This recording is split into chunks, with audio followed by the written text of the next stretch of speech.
പല കച്ചവടക്കാരെ കൊണ്ടും നമ്മുടെ കൂട്ടത്തിൽപ്പെട്ട ആൾക്കാർ നാട്ടുകാരൊക്കെ പറയുന്നു, കാരണം പൈസയുടെ പുറകെ ഓടില്ലേ.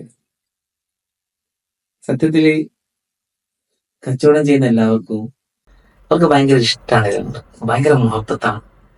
ആ മുഹബത്താണ് അവരതില് രാവും പകലും അതിൽ പല സംഗതികളും മാറ്റി വെച്ചിട്ടായിരിക്കാം ആളാ കച്ചവടം മുന്നോട്ട് കൊണ്ടുപോകുന്നത്.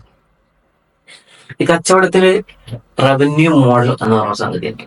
അതായത് ഞങ്ങൾ കച്ചവടം ചെയ്യാൻ ആഗ്രഹിക്കുന്നുള്ളൂ, ഞാൻ തുടങ്ങാൻ പോവുകയാണ്.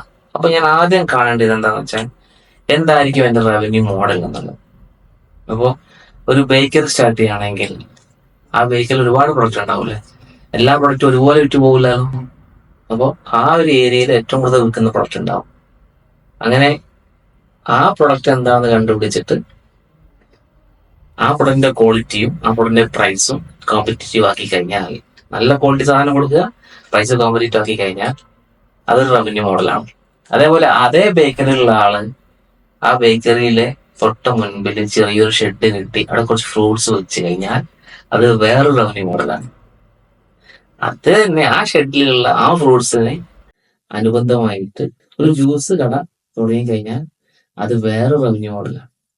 ആ ജ്യൂസ് കടയിൽ ഇരിക്കാനുള്ള സൗകര്യം ചെയ്തു കൊടുത്താൽ അത് വേറെ റവന്യൂ മോഡലാണ്.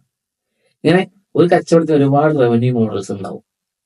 ആ റവന്യൂ മോഡൽസ് ഫൈൻഡ് ഔട്ട് ചെയ്തിട്ട് നമ്മുടെ ഷോപ്പ് അല്ലെങ്കിൽ നമ്മുടെ പ്രൊഡക്ട്സ് അത് വിൽക്കുന്ന ഔട്ട്ലെറ്റിന്റെ ജിയോഗ്രഫിക്കലി അത് നോക്കിയിട്ട് അവിടുത്തെ ആളുകളുടെ സ്വഭാവം മനസ്സിലാക്കിയിട്ട് അതിനനുസരിച്ചുള്ള കാര്യങ്ങൾ അവിടെ ചെയ്തു തുടങ്ങി കഴിഞ്ഞാൽ നമുക്ക് ഒരു ഷോപ്പിൽ നിന്ന് തന്നെ പല വിധത്തിലുള്ള റവന്യൂ മോഡൽസ് ഉണ്ടാക്കിയെടുക്കാൻ പറ്റും. Thank you.